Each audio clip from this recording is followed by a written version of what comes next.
centrarse en el sujeto, es decir, objeto, sujeto, relación antrópica.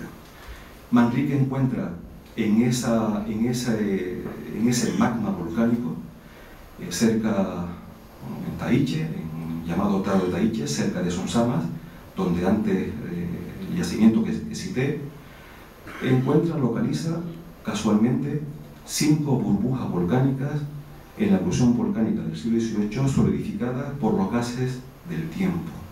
5 burbujas que tenían casualmente un itinerario casi iniciático, orgánico, serpenteante, y allí establece su residencia. Pero la casa de Manrique no es una casa como cualquier casa. Esa casa, como pertenece a las entrañas de la tierra, surge de las entrañas de la tierra y crece hacia arriba. Pero crece hacia arriba con esa horizontalidad que vemos en la imagen. La casa está en pleno dominio o en plena integración con esa naturaleza, con esa especie de entidades volumétricas muy bien definidas que hablan de esa cualidad de la arquitectura tradicional, ahora evidentemente reinterpretada por la mano del artista. Incluso la puerta de acceso a la casa es una puerta que no anuncia lo que vamos a encontrar dentro. Eso también es una característica de Manrique, ese carácter de sorpresa, ese carácter de impactar en el espectador, de impactar en el individuo. Son siempre construcciones que obedecen a un mismo vocabulario arquitectónico. No es difícil desgranar ese vocabulario, pero al mismo tiempo una serie de cualidades que están presentes de formas introspectivas, como el efecto de sorpresa. Ese efecto de sorpresa luego se expande más allá cuando accedemos a su casa y nos encontramos con un espacio circular, pero que ese espacio circular, como vemos en la imagen, se comunica con el interior. Y aquí vemos ya detalles que hablan de ese artista, otra dimensión del artista, con otro lenguaje, el utilizar materiales desechados por la propia sociedad y que ahora el artista le da una nueva función y utilidad y un valor plástico, como son, por ejemplo, estos postes de teléfono que adornan esta parte de su casa. Hasta que entramos en el origen, en el embrión de su vivienda, y vemos que esas 5 burbujas incluso tienen una denominación que está en relación con el gusto por el color del arte pop, el uso de los materiales en Sky del arte pop y también esos elementos circulares que siempre están presentes en la obra de Manrique. En este caso, por ejemplo, este despiece de la madera que rodea una higuera que se horadó para que se rodó esa burbuja para que siguiera viviendo.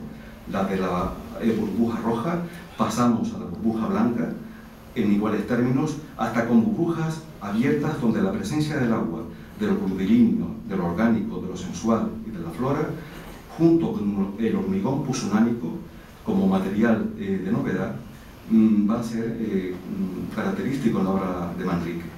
O por ejemplo en esta secuencia del taller del artista, donde hay una ventana que no sabemos en realidad si la arquitectura se metamorfosea en el paisaje o si ocurre lo contrario. El magma volcánico entra, o bien la casa pertenece al paisaje, o bien recreaciones posteriores del propio Manrique en su casa, ¿no? Como es este elemento que es una réplica que se encuentra en el convento de Teguise, de Santo Domingo, o bien estos murales diseñados con esos azulejos desechados que tienen una alusión estética muy cercana a Miró, a Picasso, o bien cuando ya la casa en el año 91 se convierte en fundación, la casa de Taíche es objeto de una adaptación museística. Evidentemente la casa en algunas zonas deja de ser un lugar privado para convertirse en un lugar público. Era lógico este tipo de intervenciones, y en ese momento, en el año 91, fue cuando Manrique se retiró a vivir a otra casa tradicional. Nuevamente esa vinculación con lo tradicional, una casa de haría, una casa de la cual solamente existían unos muros prácticamente derruidos, y que Manrique con esa habilidad, con esa destreza, con esa intuición y sensibilidad va a recrear incluso con elementos muy propios, muy cercanos con esa arquitectura tradicional. En el año 68 fue cuando Manrique concluyó su casa, evidentemente sin ser con estas últimas referencias que fueron después de los años 90. Pero hay una obra que tiene también una especial referencia, ¿no? Que son los jameos del agua, ¿no? Un magnífico ejercicio de trabajar con lo etéreo, ¿no? Una arquitectura que no es arquitectura, una arquitectura que la arquitectura la produce, la ofrece el propio paisaje, ¿no? Un tubo volcánico perforado fundamentalmente en dos zonas, así llamó Manrique el jameo chico y el jameo grande.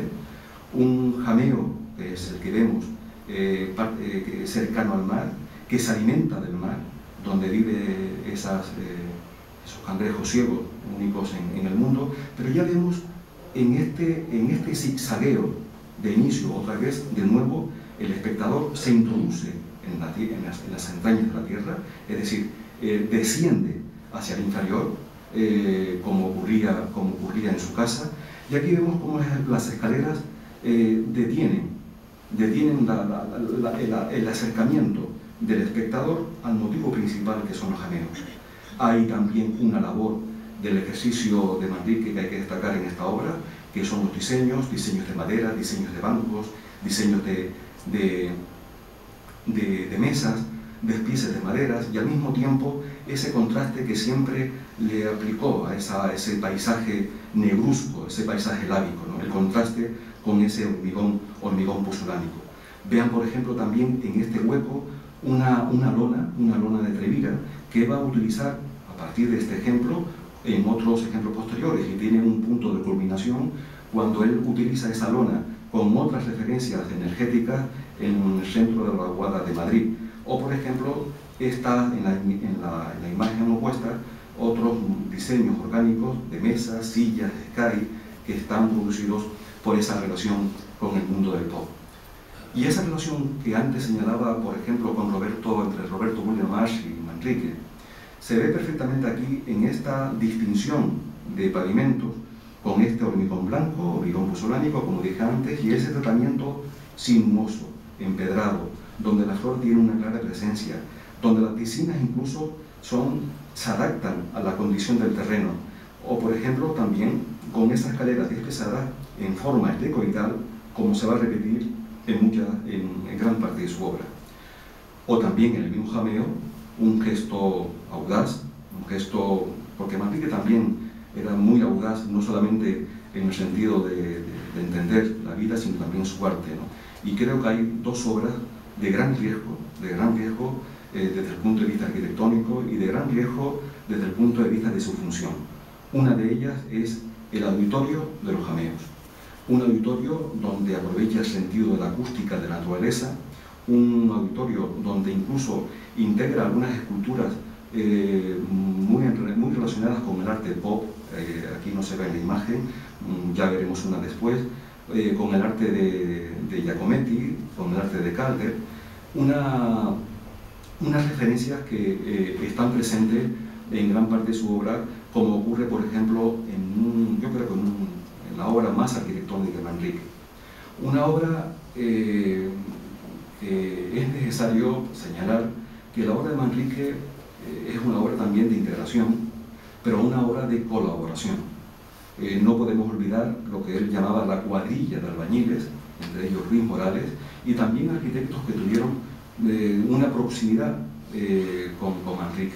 En el caso del Mirador, sin duda alguna, la referencia a Borde Cáceres. En el caso de los jameos, a Luis Soto en la iluminación. Es decir, participaba y animaba y alentaba a todos los que trabajaban con él del sentido del trabajo bien hecho. Y El Mirador del Río es una obra, yo creo que singular. Yo creo que desde el punto de vista arquitectónico, esencialmente arquitectónico, es la mejor obra, ¿no? Una tipología que Manrique abordó con mucha insistencia. Este no es el primer ejemplo. Él realizó un pequeño mirador en Aría, en un ligero promontorio, pero este mirador tiene una cualidad especial. no solamente por las perspectivas que se divisan, donde se aprecia de una forma grandilocuente toda la isla de la Graciosa y el ejido Chinijo, sino también ese carácter del mirador de ser un edificio para mirar y ser mirado, esa doble versión, ¿no? Mirar y ser mirado. Manrique consiguió desarrollar su imaginación y su habilidad y su ingenio en esta obra, tanto que en el año 92, un poco antes de su muerte, en el 25 de septiembre, en aquel fatídico accidente en el Tarro de Taíche, tuvo un proyecto encomendado en su momento, o al menos entablado en su momento, con el consejero del gobierno de Canarias, el consejero de turismo, ¿no? Cerolo, Miguel Cerolo, que fue luego alcalde de Santa Cruz, ¿no? Él ideó miradores para todas las islas, incluso un mirador para Gran Canaria, que iba a realizar en Tamaraba, y que al final, bueno, no se pudo ni realizar ese ni otros miradores. En estas obras, Manrique tiene un especial ingenio. Incluso hubo dificultades arquitectónicas desde el punto de vista teórico y práctico para llevar a cabo las dos cúpulas que definían al mirador. Eduardo Cáceres no lograba la medida en que esos dos ojos tuviesen una propagación, un resaltamiento en relación con el paisaje. Había un cierto peligro. Y además, no solamente por esa especie de adelantamiento o retrencamiento del paisaje en relación con el edificio, sino al mismo tiempo cómo cubrir dos grandes huecos con materiales arquitectónicos que no tuviesen excesivo peso, para que esas cúpulas, que vamos a ver luego, grandiosas, no se derribaran. Manrique ideó una idea sencilla, eran cubos grandes, vacíos, y los llenó de piedra porosa. Eso no pesa nada. Y con esa especie de cubos consiguió idear un espacio curvo y realizar debajo un encofrado. Esa fue la solución tan sencilla, pero al mismo tiempo tan ingeniosa, que pudo resolverse para construir el mirador. Y el mirador tiene dos fachadas, de nuevamente ese efecto de sorpresa. Tiene dos fachadas, una parte de la fachada es la que vemos aquí, un indicador, un motivo que indica el lugar que vamos a ver, mirador del río, los peces que se ven en el río cercano, muy esquemática esta escultura, muy picasiana en ese sentido, pero al mismo tiempo le da a esta fachada un sentido monumental como megalítico, es decir, son como estructuras, dólmenes, menhir, de masas y de piedras natural, y luego estas texturas que están en la parte posterior, rodeando ese óculo, son texturas muy blandas que se van deslizando en toda la fachada a manera de grandes bancales, tomando como referencia los bancales de esa zona de Lanzarote. Nuevamente, al acceder a este edificio, nos encontramos con un pasillo sorprendente. Ese efecto de sorpresa se retiene al espectador, y en estas hornacinas laterales, nuevamente referencias a todo lo tradicional. Unas esculturas que por sus grandes dimensiones fueron ejecutadas en el mismo lugar, unas esculturas que tienen como función reverberar, mitigar el sonido, y estas esculturas están justo en la clave de estos dos grandes bóvedas. Dos grandes bóvedas que definen lo que Manrique llamaba los ojos del mirador. Unos ojos que están definidos por unos cristales en despiece, tal como Manrique decía, tal como caracterizaba a los coches americanos, los cristales de los años 60, ligeramente cóncavos. Y a partir de ahí, esas grandes perspectivas de un mirador que se ve integrado en el paisaje, agazapado en el paisaje, responde con firmeza, pero con calma, porque parece que el mirador forma parte de esa naturaleza. Otra escalera helicoidal que une a los dos cuerpos del mirador, y nuevamente esa referencia al taro, como antes decía en aquellas de las primeras imágenes que veíamos, ¿no? Es decir, aquí vemos un taro reinterpretado, un elemento circular con cristales despiezados, y proseguimos en la parte inferior. Podría ser perfectamente el equivalente, el sinónimo de esculturas, de pinturas informalistas propias de Manrique de los años posteriores. La contemplación de este lugar, esa rotundidad del lugar a través del organicismo, se puede también apreciar con una intervención que tuvo lugar en el Parque Nacional de Timanfaya, en la montaña Hilario, con esa especie de restaurante que genera un espacio circular donde nuevamente encontramos el cristal y el despiece, pero también ese árbol o esa naturaleza muerta. No puede crecer la naturaleza en un lugar dominado por el fuego, y es el fuego el que a veces le genera a Manrique ideas para sustituir las lámparas tradicionales por estas sartenes que aluden al fuego, pero también con esa vinculación de todos los radios que coinciden en un centro simétrico, alternando en este caso el hormigón puzolámico y la madera tan característica en su obra. O intervenciones, por ejemplo, de edificios históricos, ¿no? Como es el castillo del siglo XVIII, donde Manrique supo habilitar esa explanada, inventando, reutilizando dos tipos de pavimento, y al mismo tiempo en ese restaurante nuevamente la referencia al cristal despesado, la intervención, mejor dicho, la recreación a la naturaleza. Y aquí vemos en la parte inferior estas luces que son objetos inservibles que le dan un nuevo valor. Acabo en unas cuantas horas. Esta es una obra importante, una obra que tuvo el Premio Nacional de Arquitectura, el Hotel Salinas, obra de Fernando Higueras en el año 74. Una obra con una solución extraordinaria, son 3 brazos que se unen en un centro octogonal.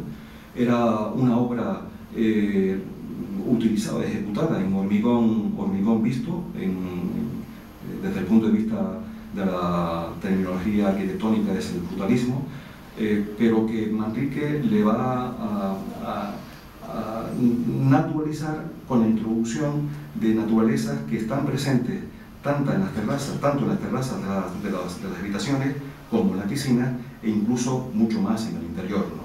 En el interior, donde cascadas de aguas se deslizan suavemente hacia un lugar emblemático del edificio, que es la entrada del mismo, o por ejemplo estos murales en ceniza volcánica que están en el hall del hotel. El jardín que ideó, el jardín que proyectó en esa correspondencia epistolar con Pepín Ramírez, casualmente, y así es la vida, fue su última obra, ¿no? En el año 91, un año antes de morir. El jardín de cactus en Guadiza, un espacio que era un antiguo vertedero, como ya lo dije antes también en relación con el Camino del Agua, y si en el caso del mirador hemos visto esculturas que tenían una relación como picasiana, aquí tiene esta relación con el imperialismo, ¿no? Pero vemos que en esta obra hay como una referencia de Manrique a destacar un lugar noble. La piedra es una piedra volcánica, pero pura, labrada. La rejería también anuncia el motivo del interior, y de nuevo llegamos a este elemento de efecto sorpresa, ¿no? Es decir, el espectador lo retiene Manrique en este lugar, un lugar giratorio, un lugar determinado en su centro por un taro reinterpretado, camuflado con esas piedras.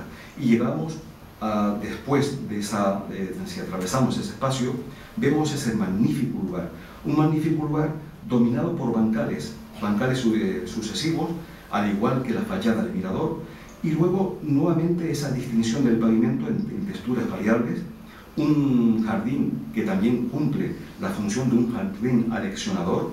Son plantas, aunque no sean endémicas, son plantas que tienen un sentido de aleccionar al visitante.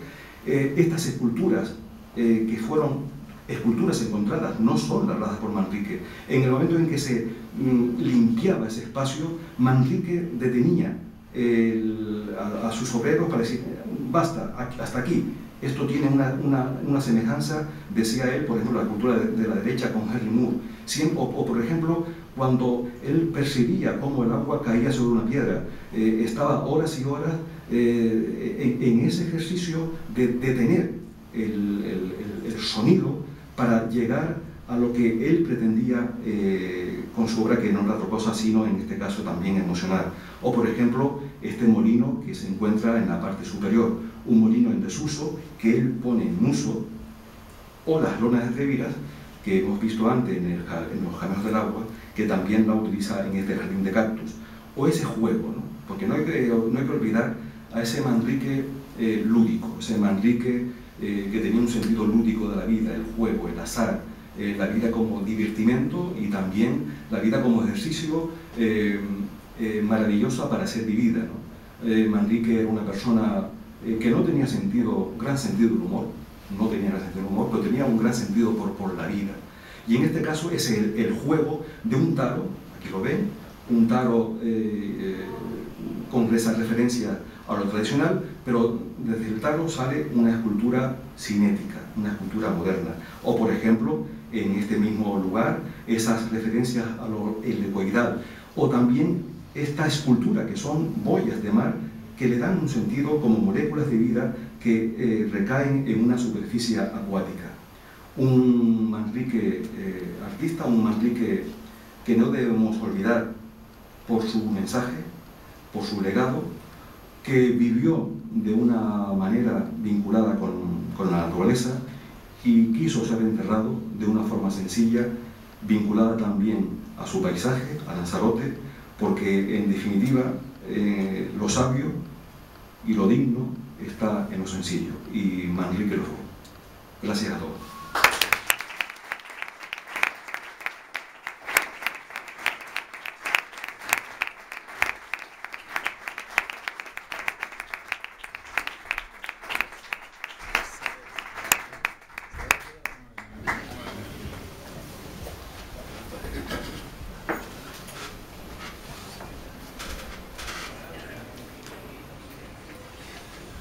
Muchas gracias al doctor don Francisco José Galante.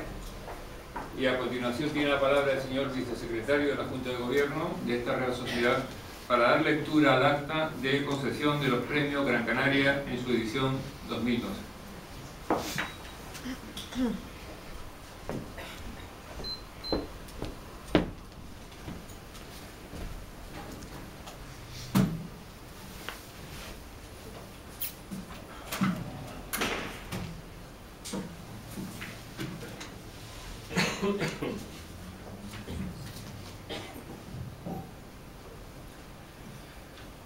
En la sesión celebrada por la Junta de Gobierno de esta institución de fecha del 29 de noviembre de 2012, entre otros asuntos que no le afectan ni lo modifican, se adoptó por unanimidad el siguiente acuerdo. Tras haber sido estudiadas y debatidas las propuestas presentadas, se asigna el Premio Gran Canaria de la Real Sociedad Económica de Amigos del País en su edición del año 2012, en sus distintas modalidades, a don Iván Torres Trujillo, don Javier Moreno Cansino, don Arturo Sosa Dancor y don Noauset Rodríguez Barreto, miembros componentes del grupo Efecto Pasillo.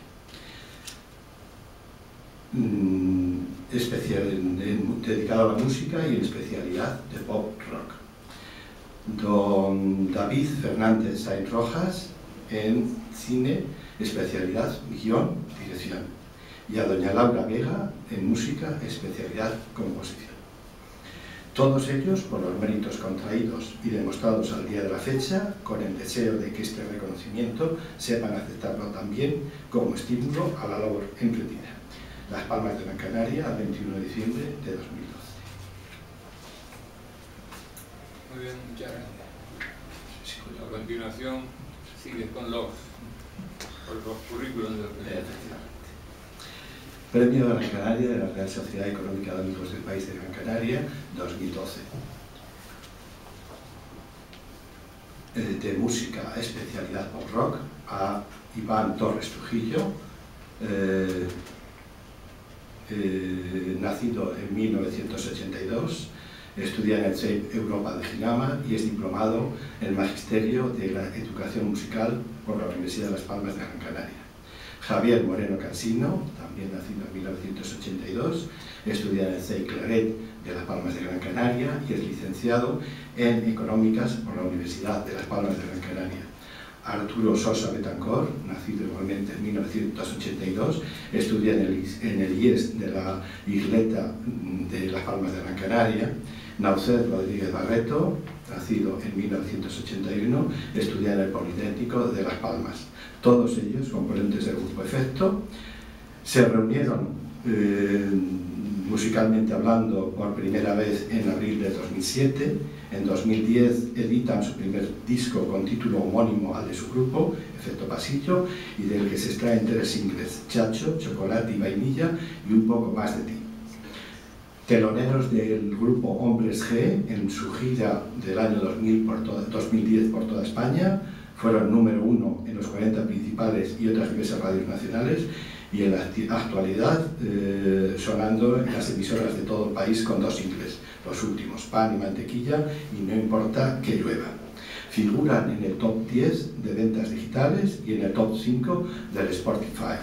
Han alcanzado 8 millones de visitas en YouTube, siendo el vídeo más visitado en España en el año 2012.